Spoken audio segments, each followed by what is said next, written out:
Assalamu alaikum warahmatullahi wabarakatuh. Akkuma suuraa irratti argaa jirtanii kunoo Sa'idoon Saidoo reeffitti cimsitee baqqaati Soomiyaatiin jechuudha.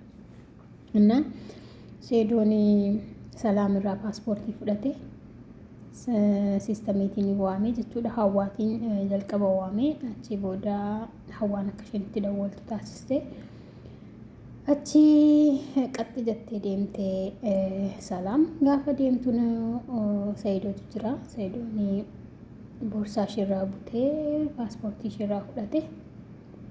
Gaafa paaspoortii ishirraa fudhatu isheen aareetiin shurtaa waamte. Gaafa shurtaa waamtu inni immoo isheen shurtaa tokko waamte shurtaa 5-7 ta'e isheetti waame. Akkasitiin maneedhaa galchuuf turanii gaafa maneedhaa galchuuf ka'anii isheen dhiifama gaafattee jalaa baatee jirti jechuudha. Baachiruu ammaaf Saidoon waan barbaade gochuu danda'a. Amalaan kadhachaa jira malee Suumiyyaayyuu taana waan barbaade gochuu akka danda'u kunoo asirratti ibsee jira. Gabaabumatti jechuudha. Suumiyaanis himtee jirti. Saidoon waan barbaade gochuu danda'a jettee jirti. Kanaafuu Suumiyaanii Salaamii waan akkasii keessa galtee jirti. Cinqii keessa jirti amma. Egaa Suumiyaan immoo kana argitee abadan araaramti jedhee Saidootti araaramti jedhee yaadu.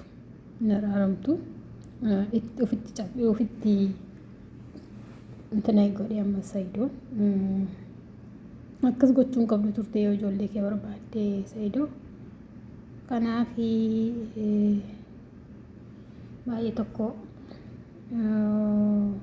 nama gaddisiisa jechuun bakka siistamiitiin waamte malee barbaaddeen arganne. Baachiruuti barbaaddeen arganne siistamiitiin waamte immoo nama kan dubartii tokkoo fi nama kan hundumaa ofitti waamuun kee badiidha. Badii guddaadha Saidoo. Akkasumas immoo caaltullee akka inni deebisu taasisee jira. Maashaallah bareedaadha. Mucaa caaltuu deebiseeraa fi inni baay'ee namatti tola. Saidoon maaluu gochuu danda'a? Akkuma Suumiyyaan jettee waanuma ayyuu kanayyuu waan fuudhee fi waanuma barbaadeef fuudhe malee Saidoon maaliyyuu gochuu akka danda'u xiqqinaan agarsiisee jira. Amma asirratti Suumiyyaan yeroo baay'ee waan akkasii dubbatti turte. Kanaaf ati dhiira Saidoo gochuu dandeessaa. Suumiyyaanis immoo dandeettii waan barbaadde gochuu dandeessaa. Ati baalastiltaanii beekaa. Baalastiltaanota baay'ee beekaa jettee jirti. Garuu irra caalaa immoo Suumiyyaan illee intinaa caalaa baalastiltaanota beektii isa caalaa jechuudha. Saidoo caalaa. Maaltu ta'ee amma akkuma intinii ta'etti qatti jedhee dhufe gara Itoophiyaa malee Suumiyyaaniyyuu achitti qabsiisisti turte jechuudha. Maal godhee inni dafee gara biyyaatti gale. Kanaafiyyuu Saidoo ijoollee kee dhuguman jaallattu jechuudha bakka. Kanaa booda Suumiyyaan sitti hin agarsiistu. Araarri keessanis amma hunda'uun itti cime. Ayyuu gammachuu guddaa keessa jirti bakka amma.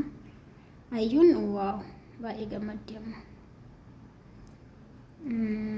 Dubartii tokkoof nama amma kanaa fiduu jechuun baay'ee ulfaata garuu suutumaan araarumaan itoo ta'eera ta'e bareeda ture. Dhiiraaf waan akkasii godhama malee dubartii tokkoof shurtaan amma kana hawwaamu. Itoo amma isheen dhiira taatetti ta'e achumatti walii intinii jettu turtani. Waan hundaayyuu dubartii ta'uu ishee malee baay'ee tokko nama gaddisiisa dhugaa dubbachuuf jecha. Jechuun araara keessan itoo eegnu ittumayyuu walirraa adda ba'uu keessan nutti agarsiisaa jirta Saidoo. Baay'ee tokko wallaahi. Ani baay'ee aaree jira. Itoo isin Suumiyyaa walitti araaramtanii bareedaa ture. Ayyuun bakkuma fe'etti itoo isheen akka jaartitti of qabattee akkuma jaartitti adabamte teessite namni ishee jibbu hin jiru. Ayyoon ufuma ishee of nama jibbisiisti bakka ufuma ishee. Bakka hundumaa deemtee bakka akkasuma yaa jibbitu miti akka Saidoon kan koo qofa malee jettee miti. Kanaafuu kun jaartiif siif hin taatu. Saidoon garuu baay'ee balleessiteetta. Baay'ee tokko balleessiteetta.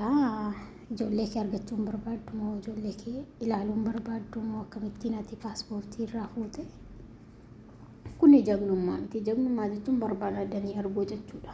Wanta tokko bakka isheen seente seenanii fiduudha malee kuni siistamiitiin waamte siistamiitiin intinii goote paaspoortii ishee irraa fudhatte. Siigalee malee kun jagnummaa miti jechuu barbaadeen Saiduu garuu ani aaree dubbachaa jira. Maaliif siif sumiyaa akkasiin araaramtan hin barbaadan kakootti jechuudha. Kanaafuu isin maal jettu warra komentii mee maal jettu waan akkasii kana baay'ee tokko aareeraatti isin maal jettu? Ajaa'iba wallaahi baay'ee tokko nama gaddisiisa. Amma sumiyaan kana ilaalte viidiyoo maalii gadhiisti jedhee baay'ee tokko jarjareera baay'ee tokko aaree jira. Ajaa'iba garuu waan hundaafuu kan nama eegudha. Rabbiin nama eegu. Akkasii ayyoon amma gabaqa aflaa gootee aflaa.